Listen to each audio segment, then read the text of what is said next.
आज मैं आपको बताने वाला हूँ कि आप अपने गुस्से पे को कंट्रोल कैसे करें, अपने गुस्से को काबू में कैसे करें अपने। बहुत सारे लोग ऐसे हैं कि उन्हें बात-बात पे गुस्सा आता है। कोई कुछ समझाने लगता है तो भी गुस्सा आ जाता है। अगर कोई कह दे कि आप बाइक स्लो चलाया करो तो भी गुस्सा आ जाता है कि सोचते हैं कि यार बाइक तो मेरी है, मैं तेज़ चलाता हूँ, इनको क्या दिक्कत है? दिक्कत उसको नहीं है, आपको ही दिक्कत हो सकती है। इसलिए अपने गुस्से पे काबू करना सीखें। आप अपने गुस्से को कैसे काबू करेंगे? आप इसके लिए हमारा पूरा वीडियो देखिए और मैं वादा करता हूँ अगर आज आपने मेरा पूरा वीडियो देख लिया।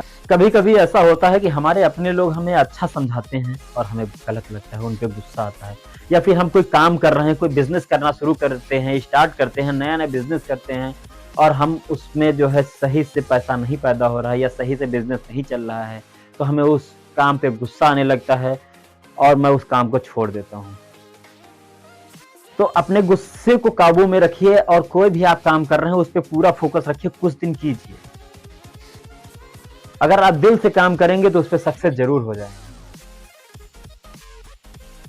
तो सबसे इंपॉर्टेंट चीज है अपने गुस्से को काबू में रखें। अगर आपका गुस्सा आपके काबू में है तो आपका दिमाग भी सही तरीके से काम करना शुरू कर देगा। और गुस्से में काम किए हुए अक्सर सारे काम गलत ही होते हैं। आप जल्दबाजी में कोई काम कर डालेंगे तो वह गलत हो जाएगा। अगर ठंडे दिमाग से सोच के काम वही करेंगे, एक दो लोगों से सलाह लेके काम करेंगे, वही काम आपका अच्छा हो जाएगा और आप सक्सेस हो जाएंगे। आप आगे अपनी लाइफ में बढ़ जाएंगे। और गुस्सा करेंगे, लड़ाई झगड़े करेंगे तो आप जितना आगे जाने वाले हैं उतना ही पीछे चले जाएंगे। तो अपने गुस्से पे काबू करना सीखिए और अपने गुस्से को कंट्रोल करना सीखिए। इसके लिए आप हमारा पूरा वीडियो देखिए। जैसे कि मैं आपको बताना चाहता हूँ, एक बार एक लड़का एडमिशन करवाने के लिए स्कूल जाता है और वह स्कूल में एडमिशन करवाता है। दूसरे दिन मॉर्निंग में वह जब स्कूल अटेंड करने जाता है तो उस स्कूल के कुछ नियम होते हैं जो कि उस लड़के को नहीं पता होते हैं। जब वह स्कूल के अंदर जाता है तो गुरु उसे बताते हैं कि हमारे स्कूल के कुछ नियम हैं जो आपको फॉलो करने पड़ेंगे। हमारे स्कूल में रोज आधे घंटे मेडिटेशन करना होता है जो कि आपको भी करना होगा। लड़के ने कहा ठीक है। वह मेडिटेशन करने के लिए बैठ गया। अब थोड़ी देर मेडिटेशन जब दो मिनट हुए ही थे मेडिटेशन करते हुए तो उसे गुस्सा आने लगा और उसने अपनी आंखें खोल दी और वह खड़ा हो गया। फिर उसे गुरु ने समझाया और वह फिर से मेडिटेशन करने लगा और वह थोड़ी देर फिर मेडिटेशन करता है और उसे फिर से गुस्सा आने लगता है और वह थोड़ी देर बैठा रहता है और आंखें खोल देता है और खड़ा हो जाता है। फिर से उसके साथ ऐसा ही रोज होने लगा। अब धीरे धीरे करके 3 दिन गुजर गए। जब वह 3 दिन गुजर गए तो 3 दिन गुजरने के बाद स्कूल के एक गुरु से उसने यह अपनी प्रॉब्लम बताई कि जब भी मैं यह मेडिटेशन करने बैठता हूँ तो यहाँ के लोगों का शोर शराबा बहुत सुनाई देता है, तो मुझे गुस्सा आती है। मेरा दिल करता है मैं इन लोगों को मारने लगूं, कुछ कहने लगूं। तो गुरु कहते हैं कि आप कुछ भी कर लो, इस दुनिया में आपको कहीं भी सुकून नहीं मिलेगा। आप कहीं भी सुकून से मेडिटेशन नहीं कर पाओगे। तो जिस भी माहौल में हो सिर्फ और सिर्फ अपने काम पे फोकस रखो और उसी पे ध्यान दो, तभी आप सक्सेस हो पाओगे और सही से मेडिटेशन कर पाओगे। एक दिन मेडिटेशन करते करते ऐसा हो जाएगा कि इन लोगों की आपके कानों में आवाज ही नहीं जाएगी और आप शांति से मेडिटेशन कर सकते हो। उसने कहा मैं इस माहौल में मेडिटेशन नहीं कर सकता, इन सभी लोगों को शोर करने से मना कीजिए। तो गुरु ने कहा चलो ठीक है, अगर आप मेडिटेशन नहीं कर पाओगे तो सामने नदी है, आप कल से उस नदी के किनारे मेडिटेशन करना। उसने कहा चलो ठीक है, ये सही रहेगा, अब मैं कल से उस नदी के किनारे मेडिटेशन करूंगा। अब वह अगले दिन से नदी के किनारे मेडिटेशन करने लगता है। वह मेडिटेशन कर ही रहा था कि उधर से एक व्यक्ति अपना कुत्ता लिए जा रहा था। वह कुत्ता जोर जोर से भौंक रहा था। अब उसे गुस्सा आया और वह खड़ा हो गया। अब उसके साथ रोज ऐसे ही होने लगा। रोज जब ऐसे ही होने लगा, 4-5 दिन गुजरे थे तो उसके दिमाग में ख्याल आया कि मैं क्यों ना इस नदी में जाके मेडिटेशन करूं बीच में, जहां कोई नहीं आएगा, ना कोई शोर शराबा होगा और मैं सही से मेडिटेशन कर पाऊंगा। और वह एक नाव लेता है और बीच नदी में चला जाता है और वह मेडिटेशन करने लगता है। जब वह मेडिटेशन करने लगता है तो वह जैसा सोचता है सेम वैसा ही होता है। वहां पर कोई डिस्टर्ब उसे नहीं करता है और वह सही से बिल्कुल मेडिटेशन कर रहा था। अब वह रोज मेडिटेशन करने जाता था और सुकून से मेडिटेशन करके वापस आता था। धीरे धीरे मेडिटेशन करने लगा और 2 दिन गुजर गए, 4 दिन गुजर गए, 6 दिन गुजर गए, 1 हफ्ता गुजर गया। और ऐसे ही करके जब वह मेडिटेशन कर रहा था तो एक दिन उसे पानी की छपछपाहट की आवाज आई तो उसकी आंखें खुल गई।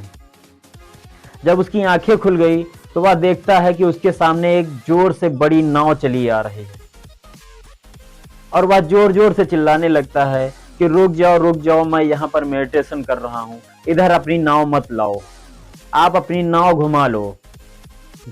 जब कोई नहीं सुनता है तो वह दोबारा फिर से आवाज लगाता है कि इधर अपनी नाव मत लाओ, मैं इधर मेडिटेशन कर रहा हूँ।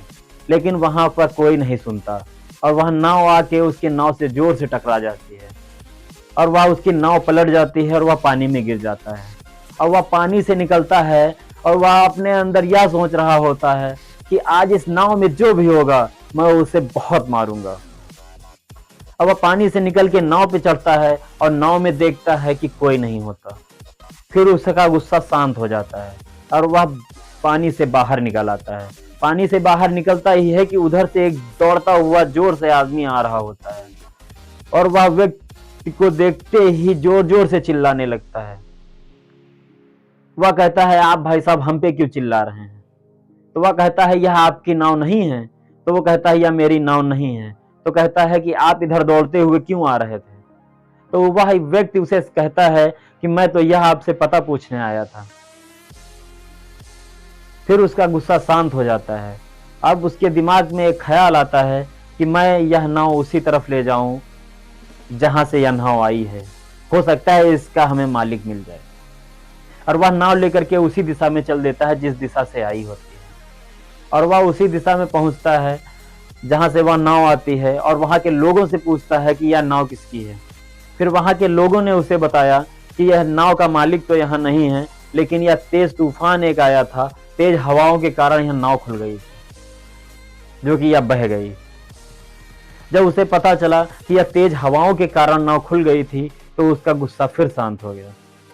फिर वह लड़का 1 मिनट के लिए वह सोच में पड़ गया कि यह नाव जब पानी में हमसे टकराई थी तो मुझे बहुत जोर से गुस्सा आया था कि आज इसमें जो भी होगा मैं उसे मारूंगा। जब मैं नाव पे गया हमें कोई नहीं मिला तो मेरा गुस्सा शांत हो गया और जब मैं पानी से बाहर निकला तो वह व्यक्ति हमारी तरफ दौड़ता हुआ आ रहा था तो उस व्यक्ति पे हमें बहुत गुस्सा आया। जब मुझे पता चला उस व्यक्ति की यह नाव नहीं है फिर मेरा गुस्सा शांत हो गया। फिर जब मैं यहाँ पर आया और मुझे पता चला यह तेज हवाओं और तूफान के कारण नाव खुल गई थी तो मेरा गुस्सा फिर से शांत हो गया। तो इसी तरह अगर किसी व्यक्ति के द्वारा हमारी जिंदगी में कुछ होता है तो हमें उस व्यक्ति पे बहुत गुस्सा आता है। अगर हमें पता चलता है कि कोई प्राकृतिक के द्वारा तूफान, हवा, बारिश के द्वारा हमारा कोई नुकसान हो गया है तो हमें गुस्सा नहीं आता। तो हम यह सोच लेते हैं कि शायद ऊपर वाले ने ही हमारी किस्मत में ऐसा लिखा था तभी हुआ। तो अगर आप अपनी लाइफ में सक्सेस होना चाहते हैं तो सबसे पहले आप अपने गुस्से पे काबू करना सीखिए और हमारी यह वीडियो आपको गुस्से पे काबू करने से बहुत ज़्यादा मदद करेगी। हमारा पूरा वीडियो देखें, लाइक करें, सब्सक्राइब करें और शेयर जरूर कर दें। हो सकता है हमारे किसी भाई को हमारा यह वीडियो मदद कर दे कि उसे बहुत बात पे गुस्सा आ रहा हो, हर किसी पे गुस्सा कर रहा हो, वह अपने गुस्से को काबू कर पाए। तो शेयर करना बिल्कुल ना भूलें।